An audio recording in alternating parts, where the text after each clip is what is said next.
A, B, C, D, E, F, G, H, I, J, K, L, M, N, O, P, Q, R, S, T.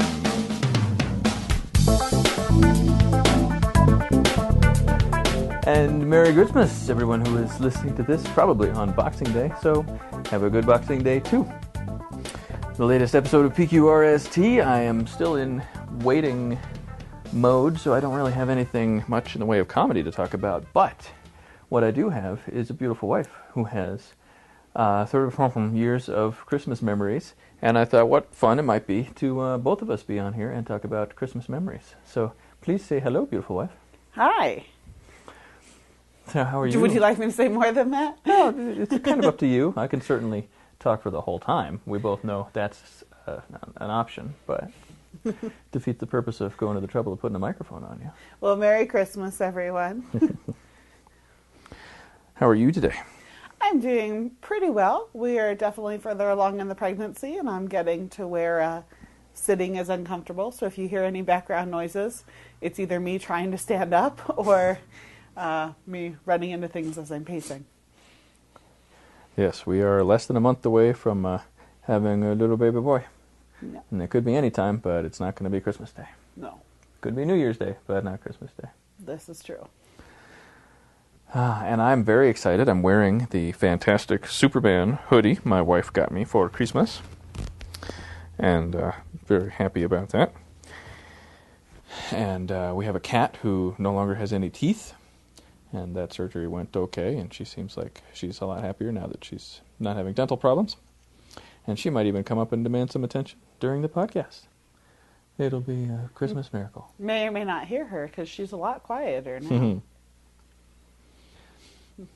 So what do you think of Christmas Day? I love it.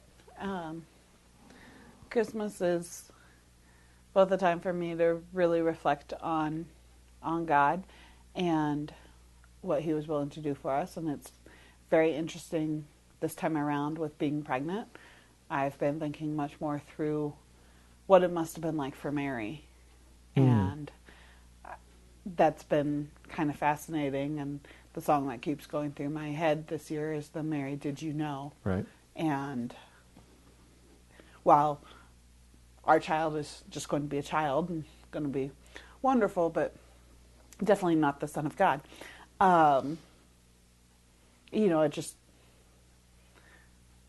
It's been so amazing to be pregnant and to throw on top of that, what would it have been like to be Mary, to be like half of my age, which is frightening, and to be... For those of you out there doing the math right now, don't. And just the concept that she was carrying Jesus. It's just kind of mind-blowing. So I've always loved Christmas, but it definitely holds a new meaning this year. Fun. Yeah, I've always enjoyed it too. And especially with starting a business in the last 14 years, and used to be that I had a 30-hour-a-week job, the Christmas season would get pretty busy, which I'm sure I'm the only person in range of this podcast that can say that. But it's a struggle sometimes to put everything down, to say, okay, enough. You know, I got several business calls yesterday, Christmas Eve, and there was work I could have done, but I really, really tried hard to just have everything done, and the things that I don't have done, they can wait. They just can. And I don't like, getting up when there's work to be done on a weekday and not doing work, but this is a good time to be like, it's going to be okay, and the work will be there when I get back to it. And in the meantime, I'm Superman, so. Nice. Yeah. But yes, it's been fun to describe my wife this season as being great with child. And getting greater. So what was Christmas like in your house as you grew up out there in California? Well, we had lots of different traditions, and, I didn't realize quite how important some of those traditions were to me until we'd gotten married, and as we're going to be having Isaac, thinking through traditions. Wow, I can't talk. Thinking through traditions that we want to carry on with our son. Really young we would always hang stockings, and we had these little plastic Rudolph the reindeer stocking holders that I think my parents still have, and these red felt stockings with like our little pipe cleaner names and some different figures that I think my grandmother made before we were born. And my mom, as each of us has gotten married and has kids, has created matching stockings for our spouse and for, I assume, next year that Isaac will have one. I have one, that's for sure. You do, and what's the little story behind that one? We had to actually call and ask. So with my stocking, they try to personalize the stocking for each individual, I'm assuming, because mine certainly is. There's a motorcycle on mine. The spouses. Okay, and there's a little black cat like we have, and there's a little black dog That's like barking. we unfortunately have. And so a very personalized, and on the back of it there's a sleigh and beads, beads spelling out two words on the back, and the words are not in English. And it turns out they're just very close not to being in any language whatever. So I think my wife assumed it's probably Merry Christmas, but it was Merry Christmas. All we knew was they were two words, and the letters were English letters, and so we had to ask. And it turns out that when my mom-in-law was putting the stocking together, she only had so many letters available, and so she Googled how could she say Merry Christmas? What language could she say Merry Christmas in using the available letters? And the only language that she could was Klingon. And so I have a stocking that says Merry Christmas in Klingon. And I'm not exactly a Star Trek nerd, but I'm enough of a nerd that it's appropriate. And the fact that the Klingon language has a word for Christmas or Merry is frankly fairly ironic. But that's a fun stocking story for me. Yeah. My parents will actually have to break down and go shopping probably before Isaac, or I'm not sure what language it'll be in. So we would always hang those. And then we used to go to our neighbor's house, the Cates. They would host an open house every Christmas Eve. And it was kind of the launch into Christmas for my family. And that's actually one tradition that as we've gotten married, we have started doing. We had an open house last year for Christmas Eve and thought about doing that this year, but Will wisely pointed out that I'm 9 months pregnant, and that might be a very stupid choice on my part. You heard it here, folks, ladies and gentlemen. She said I was wise, and I think it's implied that she also said I was right. So this year, we opted not to, so we've made it 1 year in this tradition, and so we're at 50%. So we're not doing great, but that's another family tradition that we had, and it was just always fun to open up the house, get to see everybody, and then still get to be home Christmas Day. And so then we used to go from there to the church service, the candlelight service, and every Christmas Eve we would open one gift, and usually we would do a gift that we knew about, one that we were there for shopping, so it was often clothes or something. Every once in a while, we were I think we opened the wrong package or something, and it was one that would throw us. So I have a lot of good memories. I don't know that they'll translate well to a podcast, so I'll keep those for myself. But of opening up the wrong gift and everybody being shocked because it was not what we anticipated. I'll try and tell that one. I was opening one up, and we assumed that it was clothes, and it was from my mom, and she assumed it was clothes as well. And it turns out that they had gone somewhere, because I was complaining about people who had those little yappy dogs that they would take with them everywhere. And my parents found a purse that was in the shape of a little yappy dog. So when you put it over your shoulder, it looks like you're carrying a horrible... a dog in a purse. Yeah, Yes. a very scraggly dog. And so we're all expecting me to be opening clothes, and instead it's this random dog in a box. And it was when I just remember laughing till I cried, and my mom just finding it both hilarious but being flabbergasted because that was not what she thought she was giving me at that point. But it probably, there was no better time to open it. It was the one time where when the person opens the gift, the focus was really on them. Yeah. And then the other tradition we have on Christmas Eve is that my mom reads, we had an old, beautiful pop-up book of 'Twas the Night Before Christmas. Yeah. And she reads it to us every year, even though we're adults.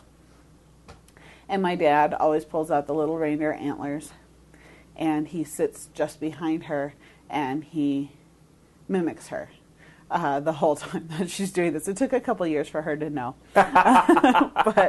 And he'll just sit there talking to his hand and telling the story right behind her back. And so that has been one of those memories that has stuck, even though we're now all in our 30s. And so those are our Christmas Eve traditions. Yeah. We would, we'll get to trees in a minute. As far as Christmas Eve, I don't recall ever opening a present Christmas Eve. It was always Christmas morning. But one of the things that we would do, I don't remember when this started, but I was probably fairly young, PBS would play A Child's Christmas in Wales. And Wales is in England. My mother is Irish. Her father is full-blooded Irish, and so she has dual citizenship. And so that part of the world is something that she has a great fondness for. And if you've never seen it, it's a fairly rare sort of thing. A Child's Christmas in Wales is very well done. It was produced in Wales in probably the 70s, maybe early 80s. Denholm Elliott, who was in, I should have looked it up before I started this, he was in the Noises Off movie, which is not the greatest reference because nobody saw that either, but Denholm Elliott, he was in a lot of things. He's no longer with us, but he narrates and plays the main part.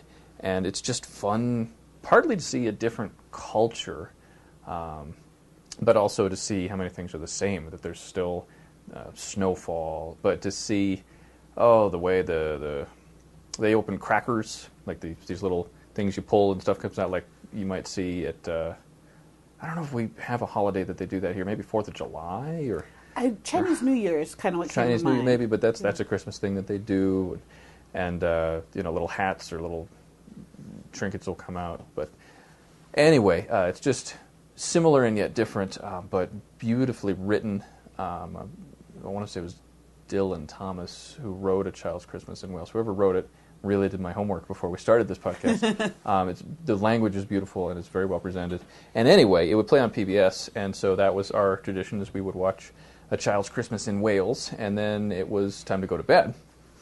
And my sister and I would attempt to sleep, and we'd usually be up and excited at about 5 a.m. and play games, find something to do to amuse ourselves till the folks got up. And Dad would make breakfast, as he usually does on Christmas Day, and we would go for stockings, and then, of course, there would be presents.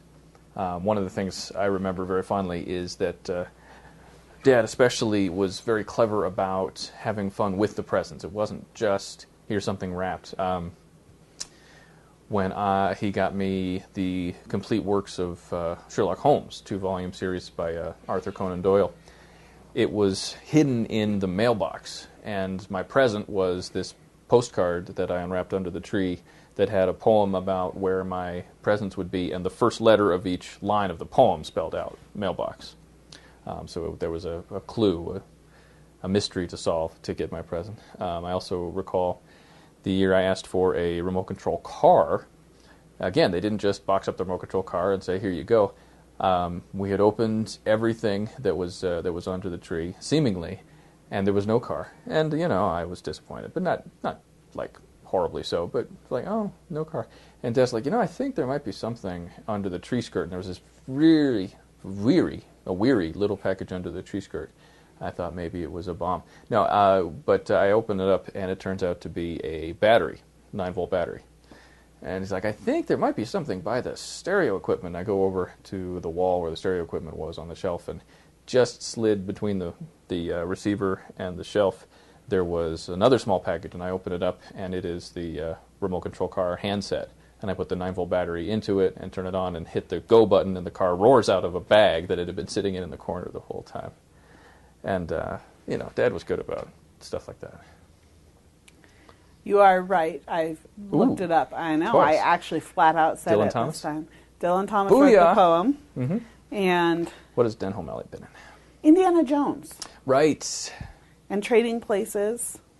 And he was not a killer on Matlock, which I was just going to assume he was, because everybody's a killer on Matlock. A bad guy on Matlock, yeah. So he. That's right. You know, those of you out there in podcast land would probably know Den O'Malley at best from being was it Adrian Brody? He was the museum curator who was very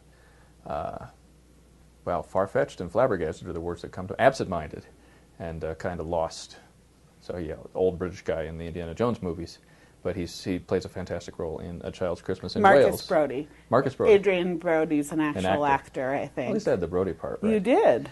So anyway, it's definitely worth seeing if you can find a copy or if it's on YouTube or something. But yeah. Yeah.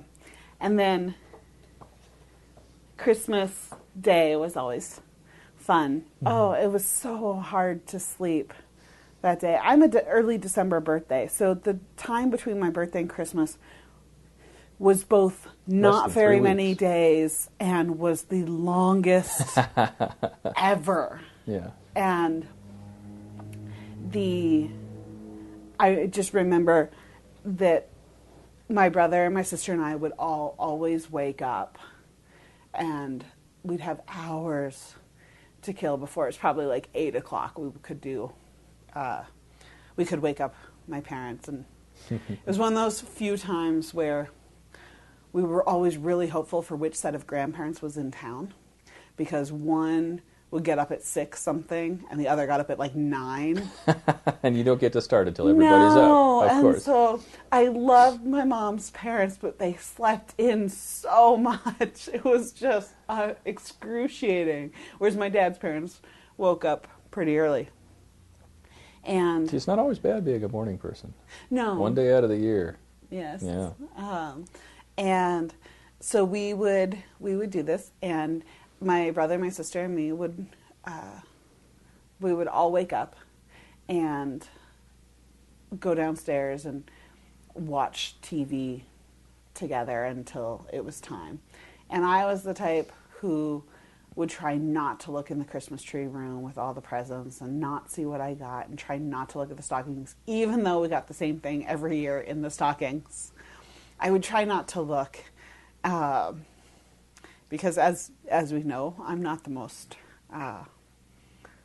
skilled at waiting. And so it was a real trick to just try so hard not to peer in ahead of time and look.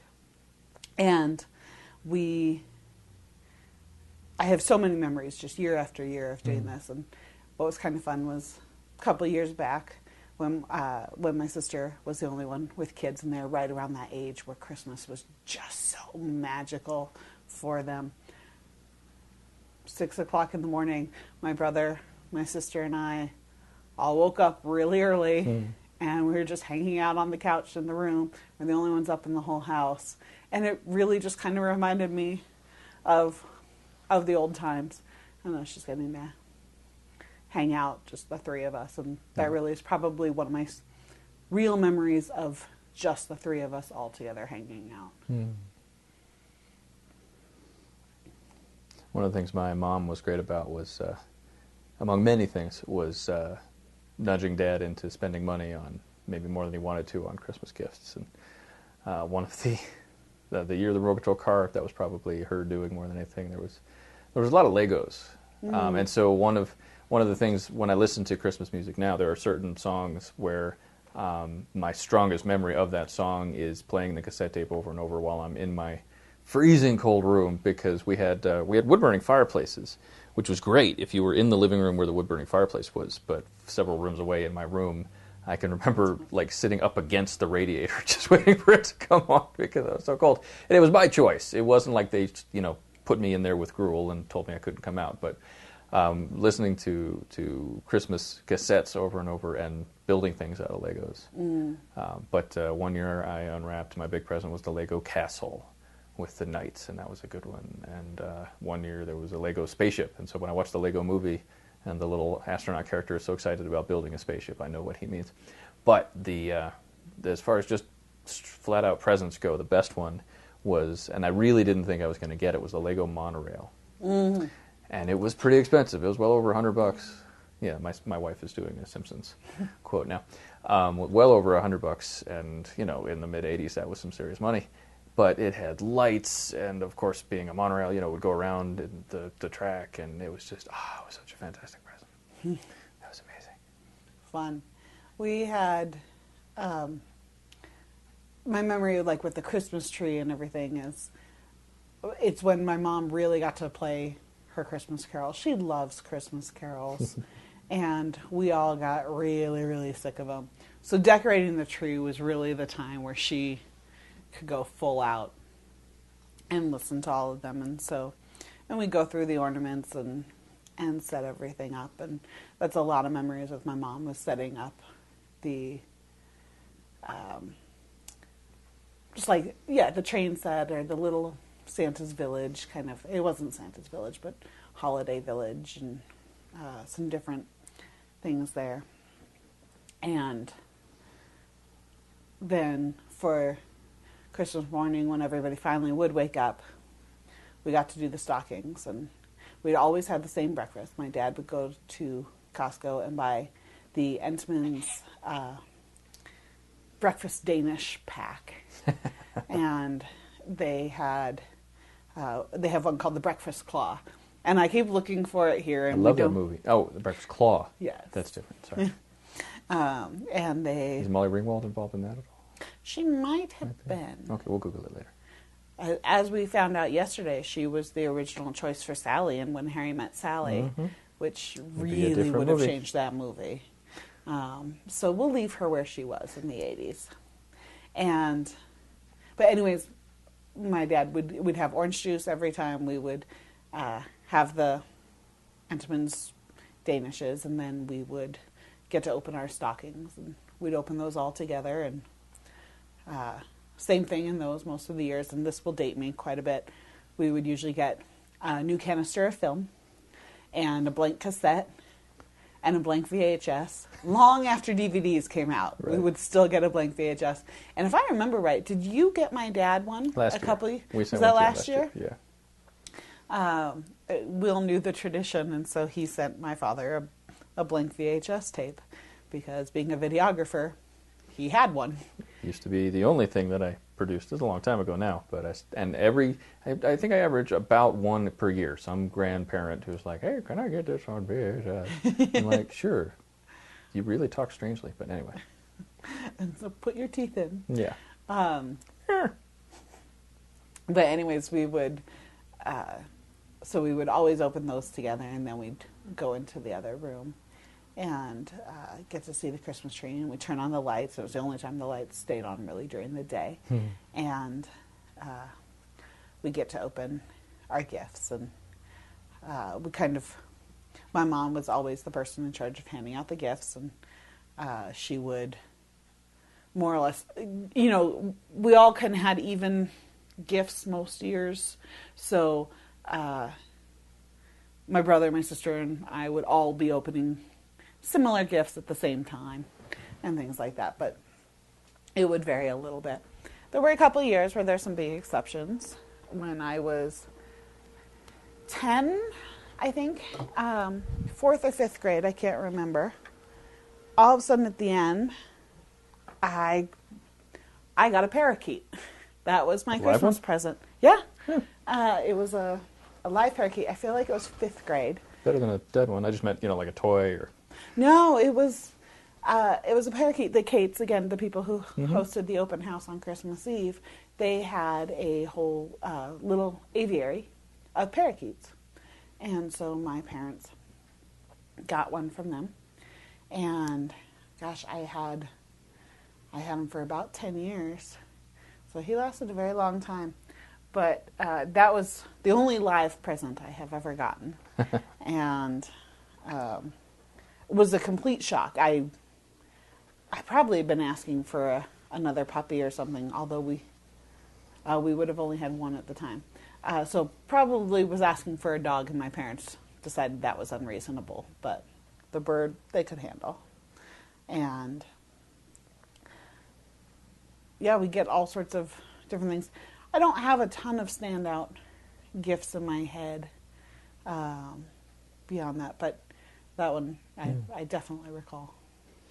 There were several keyboards too. I remember one was a gift upon Christmas of English. We went down one Christmas. We went down to see my dad's parents in San Antonio, Texas, and keyboard was one of the gifts on that road trip. And then there was a later one. So yeah, they fostered the piano playing. But you mentioned just the waiting on Christmas Eve. Mm-hmm. I can remember, might have been the 24th, might have been the 23rd, but I was 3rd or 4th grade and was out of school, and I remember one afternoon that was about a week and a half long, and my dad had a puzzle ring, these 4 interlocking rings that when you actually get them in place, it's like one ring, and To rule them all. I spent probably an hour or more just trying to get that puzzle ring together, listening to KVOD, the classical station that was on most of the time, and wanting the day to be over. I remember always trying to sleep the night before, and it was just so impossible. And we usually had grandparents in town, which meant that my sister and I had given up our room. Mm. And so we would be sleeping down near, basically right by the dog. We'd be like in our sleeping bags or something downstairs. And so being in a different setting and just being so excited about the next day was, it was so hard to sleep ever. Yeah. And the more you try and force yourself to sleep. That never works. No. Yeah. And around, I think it was my senior year of college, it's kind of when some of those traditions started kind of going by the wayside. I am by far the most traditional person in my family, probably, in terms of I like traditions. I like to keep them. I like to build those. Least flexible when it comes to traditions. But that was the year that my grandmother died, my dad's mom. And I don't know exactly what day she died, but it must have been like December 19th or somewhere around there. And so we had been out and we had her funeral. And we came back, I think, like December 22nd. And so we had done nothing for preparing for Christmas. And so that was the year,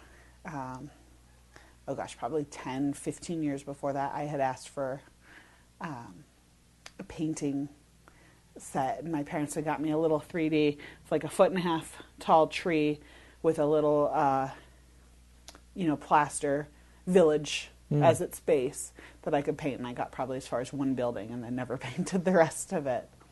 And so we didn't have a tree, so that was our tree that year. And my sister and I, Christmas Eve, went to Target because that was the first chance we had to go shopping for our family. And I remember looking there because I'd asked for fun socks, I think, that year. And we're at Target, and I remember studying the socks that were there and stuff, but not getting them because that wasn't the point. And then when we woke up Christmas morning and we were opening, I recognized all the socks that I was given because my parents had been at Target at the exact same time because they had come home. And it was a hard year, but it was a good year for me in kind of letting go of it has to be this way and really paying attention to what was important for Christmas and how much I value family time and everything, because that was the year that we had to put a lot of our traditions on hold. We missed a lot of our normal things, and it was okay. Life went on. It didn't change anything. But I do definitely like holding on the traditions. There's something comforting, especially as I don't live near home. Mm. You mentioned how your mom would play the carols. Because my mom also loves Christmas music, and I have a love of Christmas music. I could not actually fit all of the Christmas music I have onto my iPod this year, and I'm only playing the sacred stuff. I have a bunch of the Silver Bells and Rudolph, and then I just let's just do sacred. And I still didn't have enough room for all of it. But she not only loves the music. Well, it was the signal of the start of Christmas at our house. Mom worked evenings usually. She was a registered nurse, so she'd be at the hospital, and Dad would be off. It would be a Saturday, so he wasn't working, and we would get the artificial tree in its segments out of the basement. And that got less exciting as I grew older. It was more, it was like, oh, okay, we're doing this again. And I don't know that it ever became a chore, but it was so exciting when I was like 7 or 8. To get to go into not only their bedroom, because that was still, it's not like we're never allowed in there, but that was still sort of like, ooh, a special place. And then to go into the closet we were not supposed to go into, to get out this tree, and it's all it's all scratchy as you carry it upstairs, and we'd put it into its little slots, and we always had an artificial tree. I've never had a real tree, but so we put the tree up, and possibly maybe put some lights on it. And so then when Mom got home, hey, there'd be the tree. And now that I'm older, I wonder if it was all that exciting for her, but I know it was super exciting for me, and I think also for my sister, because now it's Christmas time, and the season has started. But Mom, she has this Christmas village, these little houses in a specific collection that she kept adding to, and that was a lot of the. I think she would get those as Christmas presents from Dad or from us, so she would. We had a buffet table in the dining room, and she would put like the games from under the buffet onto it, and then drape a white sheet on there and make sort of tiers, several levels, and put her houses up, and put little holly or little trees and cars and such, and make a Christmas village on the buffet table.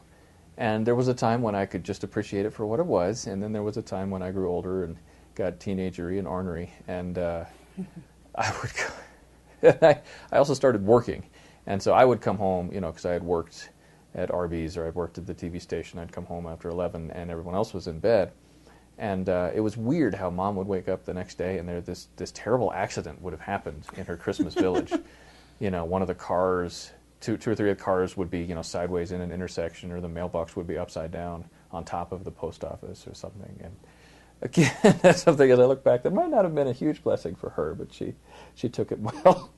she allowed me to have my little fun. I really was an ornery cuss. She also has blocks that spell out Joy and Noel and Merry Christmas, and I very specifically remember one homeroom class when I was a senior where I wrote out Joy and Noel and Merry Christmas and whatever it was, just to see how I could rearrange them to spell other things.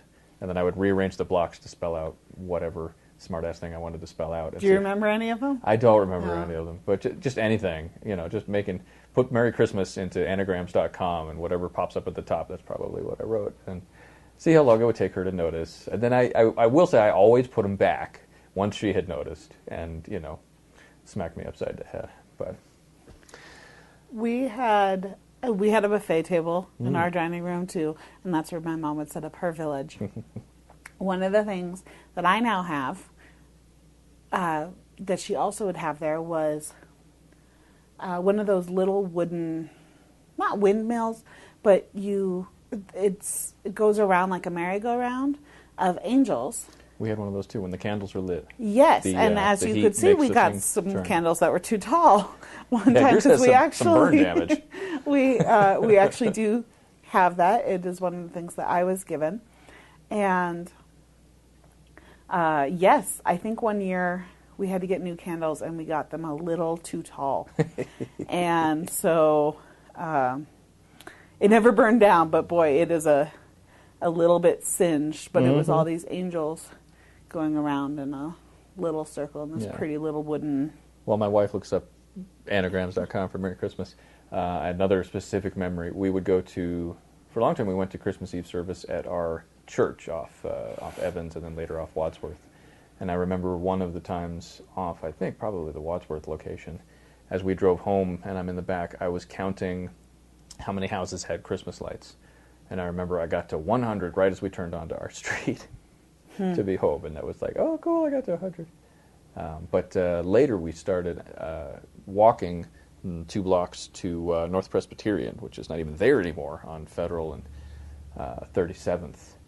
It's the building's still there, but it's a different church now. And attending that service, and that one would end with the stand around the room and everyone lights a candle and sing Silent Night, and as we did at Waterstone here yesterday afternoon. But Yeah, I feel like for ours, we did the candlelight, but I feel like it was Joy to the World for that one. I could be wrong, but yeah, it seems like that's just a tradition of the candles, and we were learning about that yesterday at church. Of where the Christmas lights comes from. Yeah, do you want to? Let's see if I recall what they said. That the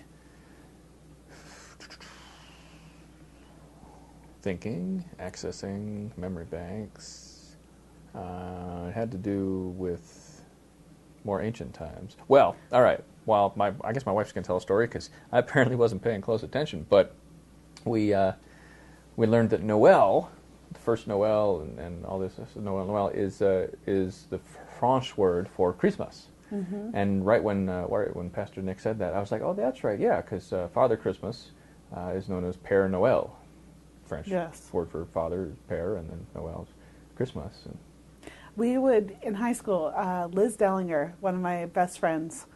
Name drop. Boom! Yep. Through high school, we took French together. So we would make bûche de Noëls, which is traditional in France. They're Christmas logs. And so you make these little roll cakes, and it's probably like a sponge cake or something with frosting, and then you roll them up, and then you cover it, and you make it look like a log with marzipan mushrooms and all sorts of things. And I'm not sure what the significance of the bûche de Noël is, so what that stands for or anything. But we would do that. You remember the light thing, so tell us about the lights. I don't remember fully. That's why I pawned it off on you. Oh, well, but good. So you can feel bad too, I'm 9 months pregnant. Come on, I guess use that as an excuse for. I'm told 2 more years. It was you put a light in your window to signify that you believed in. I don't feel like it was solely you believed in Christ and therefore put a candle up in the window. It was solidarity. It was like I am part of this whatever movement. Yeah. Yeah. And I wish I could remember the details, because the whole point of it had been that I think that's something where I really love white lights for Christmas. Like colored lights when I was young, I loved for the Christmas tree and all the different colors. But now I'm really kind of a fan of white lights. And there is something really cool when you get 1,000 candles burning all in one spot and everything is decorated with white lights and everything, and just the glow and the kind of seems like a purity of the light. It's just so beautiful and so simple. Yeah. And so I have grown to really like white lights. See this, because I know I heard this story recently, but it may not have been the actual Christmas light story. In Mexico, you can learn more about this if you watch the Disney movie, The Three Caballeros. There is a tradition for children to go through the streets, knocking on doors and seeing if there is room for the Christ child. And everyone, until they get to the last house, says no shelter, which is in Spanish, Mexican, is Casa? Yeah, in no Spanish? no posada, Okay. no shelter, no posada. And the children carry lights with them, and I think when they get to the final house, there are lights there, and of course there's a party inside waiting for them. But that may have something to do with. We're telling a great story here. This is the best Christmas podcast ever, and there was joy among the world.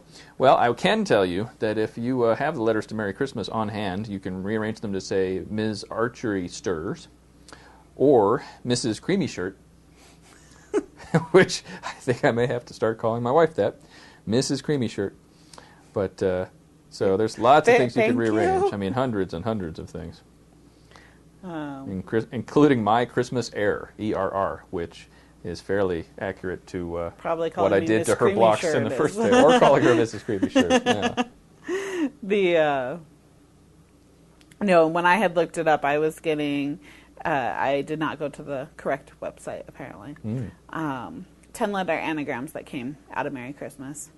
Mismatches, asymmetric, trierarchs, eurythmisms,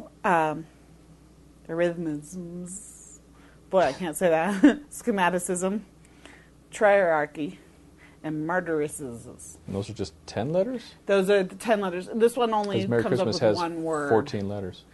This one but some of those only sounded like they were long enough. That's just because they pile a whole bunch of consonants next to each other. And they're really hard to say. Yeah. But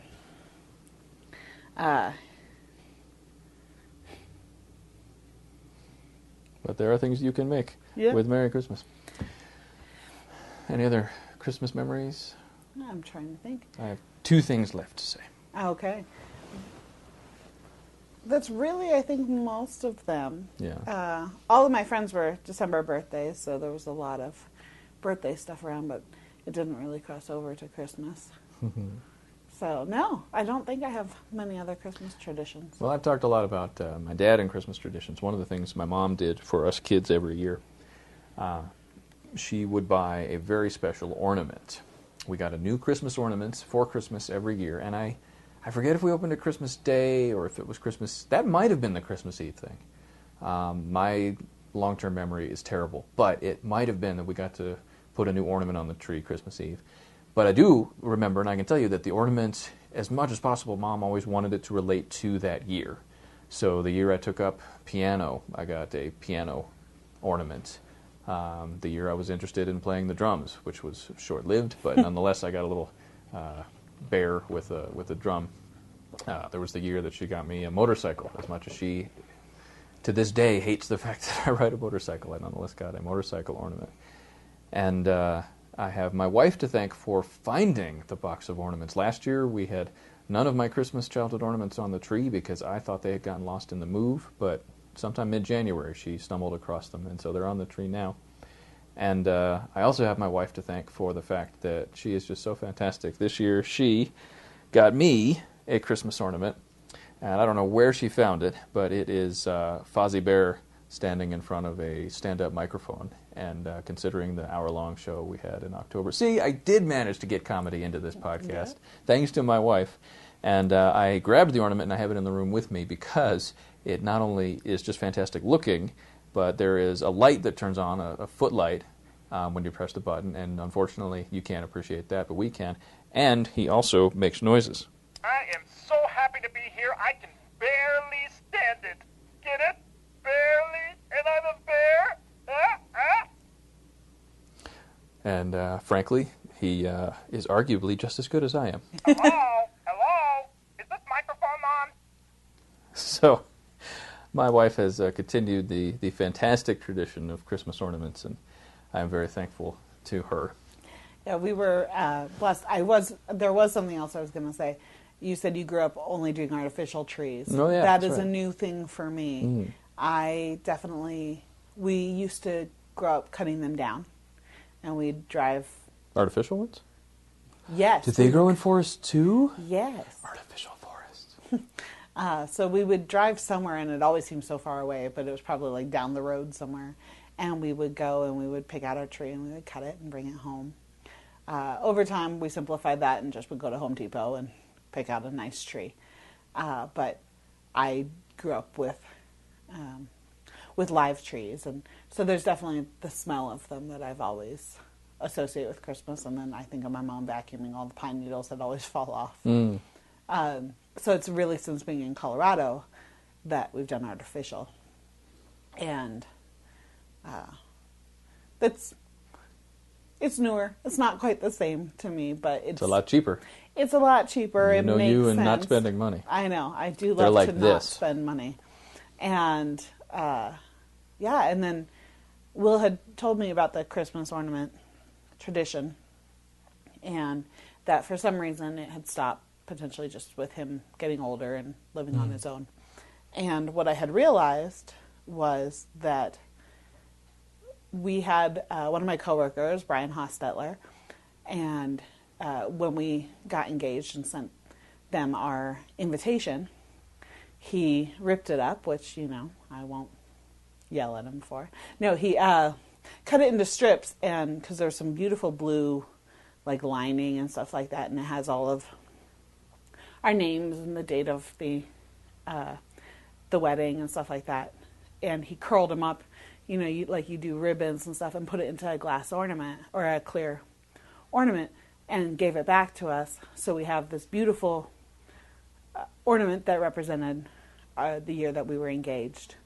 And then Amanda, Will's sister, got us last year our first Christmas together one. And this year the comedy one seemed appropriate. Next year we should have something that represents Isaac's first Christmas. Maybe something about a baby. Yeah, a little bit. I was a little bit afraid that he was going to randomly show up like December 23rd, and we're going to be like, okay, well, that kind of messes up the ornament for this year. Christmas in the hospital. No, not this year. Yeah. So just one more thing I think I'd like to include on this podcast. I do love Christmas time, and it's become almost a cliche, but a lot of things about cliches represent good truth. You can take away the presents, you can take away the trees and the lights and the last minute shopping and the time and a half if you're working. You can take all these things away. It could just be the last week of the year.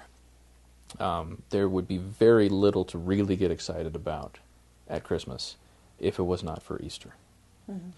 And those of you listening to the podcast, we just got to that point, but it's our podcast and we get to say it. While I'm well aware that Jesus was not born at this time of year, and there are a lot of elements of the Christmas story, like the tree, like the lights that come from pagan festivals. God bless those pagans, said The Simpsons long ago. I can put it to you this way. I got to make when I was working at the TV station, I got to make some holiday spots that aired during breaks. And some of them, the ones that I made, have aired around the world on the Daystar television network. One of the ones that I did was a shot of a Christmas ornament that had a cross. I painted a cross on it. And I had Christmas music playing in the background, but I put up the scripture that he was bruised. He was pierced for our transgressions. He was bruised for our iniquities, from Isaiah. The punishment of our peace was upon him, and by his stripes we are healed. And I pulled that scripture off the screen and put up, if it were not for Easter, there would be no Christmas. And this time of year is fantastic, and remembering a little baby boy is fantastic, but like my pastor said yesterday, far more important not to forget 33 years later the man who shed every drop of blood he had because he loved us, who died the death I should have died to give me the life that he should have lived. So that's what Christmas is all about, Charlie Brown. And I have some special Christmas music. I don't know if the Charlie Brown Christmas got to air this year. There seems to be some controversy about that airing, but it's a childhood favorite, and I've played the album from that show, played it till I wore it out almost. The CD anyway. But I have worked it out on piano, and so instead of any sort of parody song, I have some Christmas music for you, just to finish off the podcast today.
And now that the music is concluded, I hope you enjoyed that.